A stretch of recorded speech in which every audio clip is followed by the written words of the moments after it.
Inside of this rather minimalistic looking box is the long-awaited Analogue 3D, an N64 clone that's built for the modern day. After being delayed time and time again, we finally have our hands on it, and I'm hoping that it will be the best new way to rekindle my love for the original. So let's jump right in. A couple of months ago, I made a retrospective on the Nintendo 64, probably one of my favorite consoles of all time, purely because it was my first. I have fond memories playing Mario Kart 64. Also, one of the first games I ever beat on my own front to back was the original Paper Mario. Hell, I even still feel nostalgic for old racing games like Top Gear Rally and San Francisco Rush. Really, it was an awesome experience being able to sort of relive my childhood by unboxing a complete N64 set, also reshelling this one to an awesome green color. But obviously the N64 comes from a time when TVs were different. They were low-res, thick, quite heavy, but CRTs are definitely the gold standard when it comes to reliving your retro games. They reproduce brilliant color and relative sharpness, which is why retro enthusiasts are always trying to chase that original look, which you can't quite match with today's bleeding-edge 4K displays. That's the real question here. How do you take the look and feel of a classic retro console with all of the distinctive jagged edges and texture wobbles, and translate that perfectly to a massive modern 4K screen? In theory, that's what the Analogue 3D is trying to solve. Opening up the box, first we are greeted with literally everything. Well, I'll tell you, initially on first impressions, this really does look like a Nintendo 64. I mean, let me grab my original here. Yeah, this silhouette is definitely recognizable as a Nintendo 64, albeit obviously it's a bit smaller and has a much cleaner, simpler, minimalistic design. But of course, the silhouette isn't the only thing the Analogue 3D is trying to mimic from the original N64. For one, you can literally insert your N64 games into this FPGA-based machine, and it will play them just like the original N64 would, but with a few extra goodies. We'll get into that a little more later on in the video. And naturally, as a sort of N64 for the modern day, we have a lot of connectivity on here that the original certainly does not, like USB-C power, 2 USB-As, and HDMI out so we can play it on a 4K TV like the one behind me. And there's also an SD card built in, presumably for our OS/user interface. Plus, as denoted on top here, we do have Bluetooth and Wi-Fi on board. The Bluetooth especially handy to pair with wireless controllers. And of course, the Wi-Fi will be good for software updates, as well as some other functionality that I'll find out about once I actually use this thing. But yeah, regardless, let me get the Analogue 3D all set up. I'm gonna spend some more time with it, and I'll be right back with some thoughts.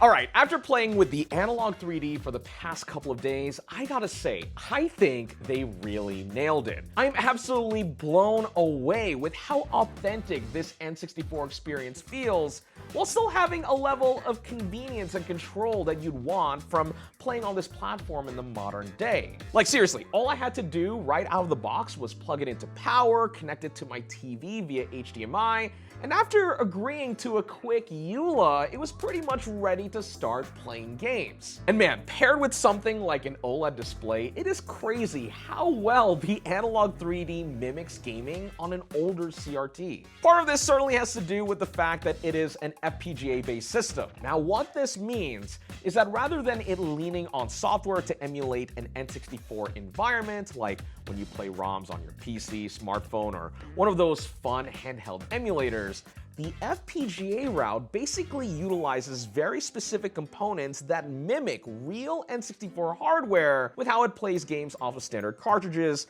which ultimately avoids some of the graphical issues and latency that can come with software emulation.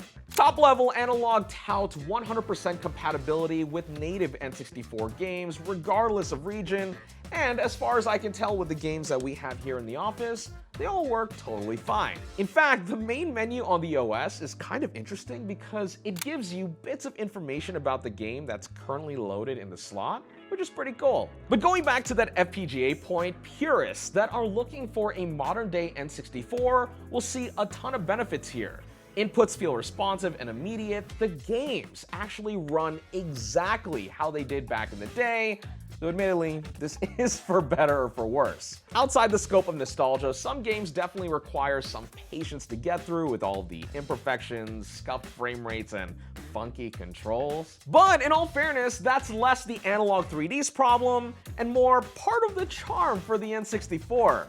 3D games were still very much a work in progress back then, especially on the N64's limitations brought on by RAM and the physical cartridge capacity. Speaking of which, naturally, Analogue has added the ability to toggle a virtual expansion pack for the N64, which on the original console bumped up the RAM from 4 to 6 megabytes, which was a requirement to play select N64 titles. On top of having support for native N64 controllers, some of the popular accessories back in the day, such as the Rumble Pack and Transfer Pack, are known to work. And while it wasn't included in my box, the wireless 8-bit DOE controller made with the Analogue 3D in mind does translate vibration in games that support it no problem. In fact, I'd probably say it's a good idea to get this controller in general. Don't get me wrong, the original first-party N64 controller is definitely nostalgic, but for extended gameplay, the ergonomics on the 8-bit DOE is miles better. Plus, my old N64 controller has hella stick drift,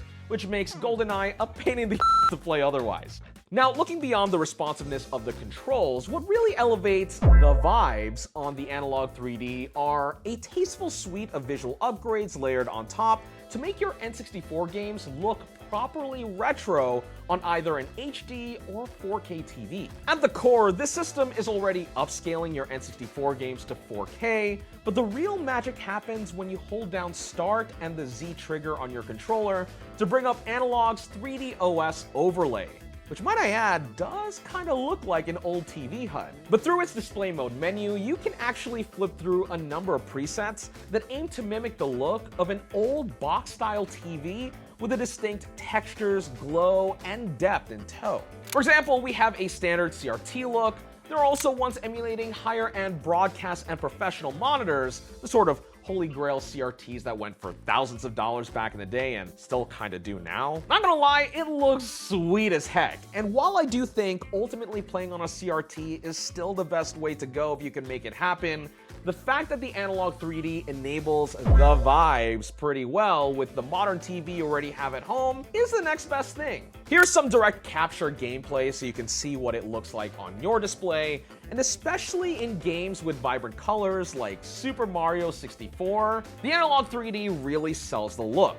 That game was really fun to revisit. I also played a bit of Cruisin' USA, which is one of my childhood favorites, though I still don't quite love the driving physics in it without an actual arcade steering wheel. You can also dial in the sort of look you want as well with settings for beam convergence, aka how sharp the pixels look. You can also change how soft or hard the edges are. There's also overscanning and framing options should you want to play games in 4:3 or 16:9, which a number of N64 games did have support for widescreen. And of course, if you just want to do without any of the visual gags in favor of a clean, pure upscale, you got that option as well. For real, I seriously think Analogue knocked it out of the park here, even considering the somewhat luxurious $270 price tag. And while I don't have a vast amount of experience to speak on how the Analogue 3D would compare against, say, a bone stock N64 alongside a dedicated 4K upscale box, the ones that I hear people talk about can cost nearly as much as the 3D,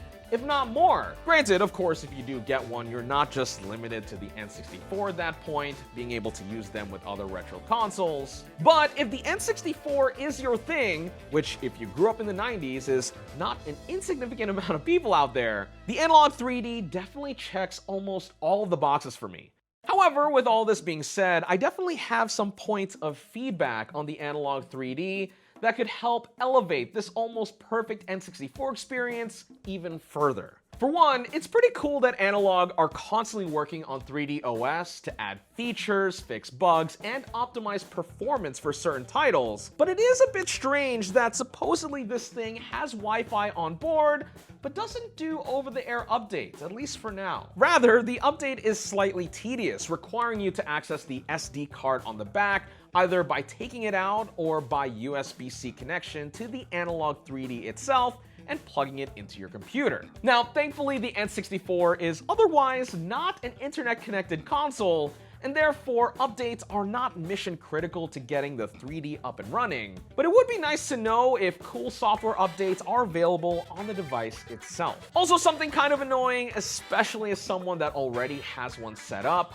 flash carts don't work on it. This can be annoying for a handful of reasons. Like one, a lot of people like to load ROMs on them to minimize wear on the actual cartridge hardware on the real games they own. Though also, not condoning it, but a lot of people do use flash carts to play ROMs that may have been obtained through not so kosher means. But also, it certainly blocks the ability to play homebrew titles as well. But even things like automatic save states in games are genuinely a nice quality of life add in the scheme of purist mentality. It is a shame because while it's not necessarily the biggest issue for me personally, I'm certain there are plenty of N64 fans out there that could potentially see this as a deal breaker. Plus, on top of all of this, the Analogue 3D is sold out indefinitely. And seeing how Analogue has released stuff in the past, it might be a while before we see a restock. Otherwise, the Analogue 3D will probably be the way I revisit my childhood N64 games moving forward,